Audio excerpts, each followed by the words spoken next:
Defiance in the House sparked by Speaker Nancy Pelosi's new mask mandate and comments she made about the House Minority Leader.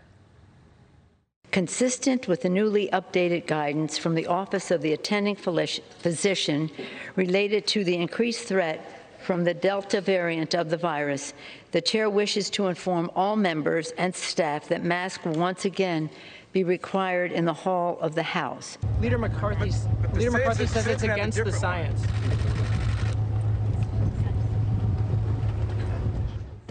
That was the Speaker calling Kevin McCarthy a moron after he questioned the science behind the mandate.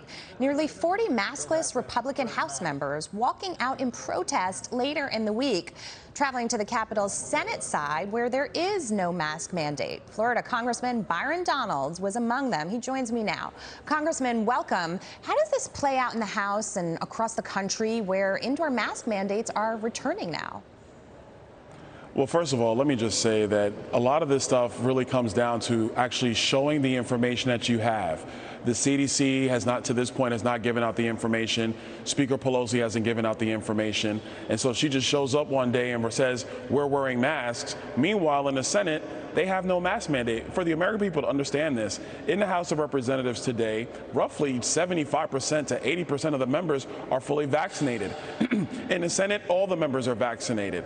We have a situation where you have members who didn't get the vaccine, but they have had COVID-19. So for her to come out and just say we're putting masks back on without giving any information is why you have a lot of members who decided to protest. And what you're seeing in Washington is a microcosm for what's happening across the country. So let's broaden this out. Take a look at the cover of the New York Post for Friday, and you can see what the Post is essentially saying is that breakthrough cases for those who are vaccinated are this tiny, tiny, minuscule piece of what's happening here. Yet, the vaccinated people are the ones who are now being asked to put their masks back on to protect the unvaccinated. And so it's a chicken or an egg question here, right? You got the shot in the arm to help yourself move forward, to be protected from the virus, and yet you're being penalized. You're absolutely right, but I would add one more. What you're seeing is poor leadership out of the White House and out of the CDC. What's needed right now is more information, not less. We need information, we need data. We need to actually see what's going on with respect to hospitalizations per capita and deaths per capita in the post-vaccine world with COVID-19. These top-down just talking points, these mandates that are just being pushed out are not going to help people who are either A, unvaccinated, or frankly, B, who are vaccinated, be able to comply with information. That is key. My stance is simple. Release the information so people can make an appropriate decision. Don't come out here with your hair on fire telling everybody what they must do right now. Well, this is a really interesting point, and I want to sort of broaden this out because essentially throughout the pandemic, the Democrats have been saying we want to follow the science. Yet when the science doesn't lead them to the conclusion that suits their narrative, they'll all of a sudden bury the science. And that's essentially what's happening here. This really should be a medical question, and now it's turning into a political question. You're absolutely right, and it doesn't need to be. A lot of this is actually quite simple. Give people information. Look, myself, I'm 42 years old. I am unvaccinated, even though I have had COVID-19. There are many millions of Americans who are in that position. So for us in that population, all we need to know is what is frankly the toll that the Delta variant can take. What's that going to mean not only for myself but for my family? You're not getting any of that leadership from the White House. You're definitely not getting it from Nancy Pelosi. All you're getting is mandates and tough talk.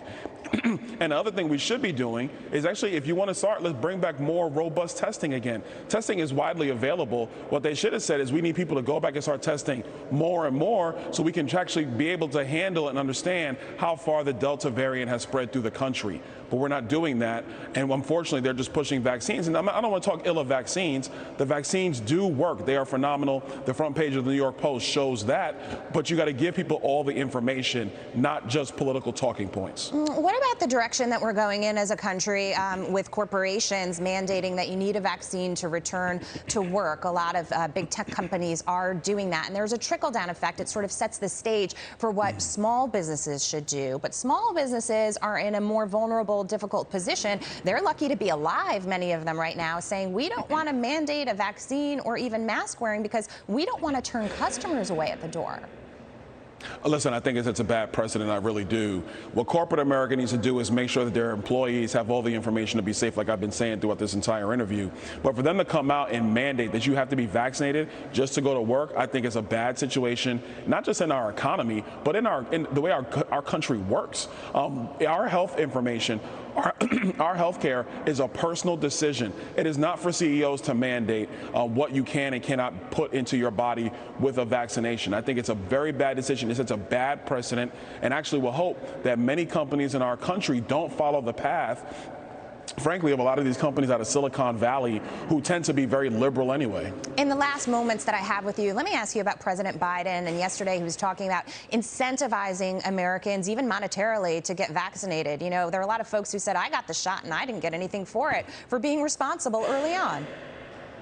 Listen, all that's going to do is set people up for failure the next time, because the next time something comes up like this, people are going to say, oh, I'm not going to go get vaccinated. I'm going to just wait for my check from the federal treasury before I go take an action. Again, this is bad leadership. If you want people to get vaccinated, give them the information. Don't give them checks like they did in some states, enroll them in a lottery or other things like that, or give them gift cards. That's not what we should be doing. That's not how you manage a pandemic. People have to be able to walk into that decision of their own volition. They have to decide to do it for themselves, with themselves, their families, and their doctors, not the government cutting them checks. Frankly, up here in D.C., we're getting far too comfortable with cutting people checks. Yeah. It's a bad precedent. We shouldn't be doing it. That's a great point. Congressman Byron Donalds, great to see you. Thank you so much. Anytime. Hey, Sean Hannity here. Hey, click here to subscribe to Fox News YouTube page and catch our hottest interviews and most compelling analysis. You will not get it anywhere else.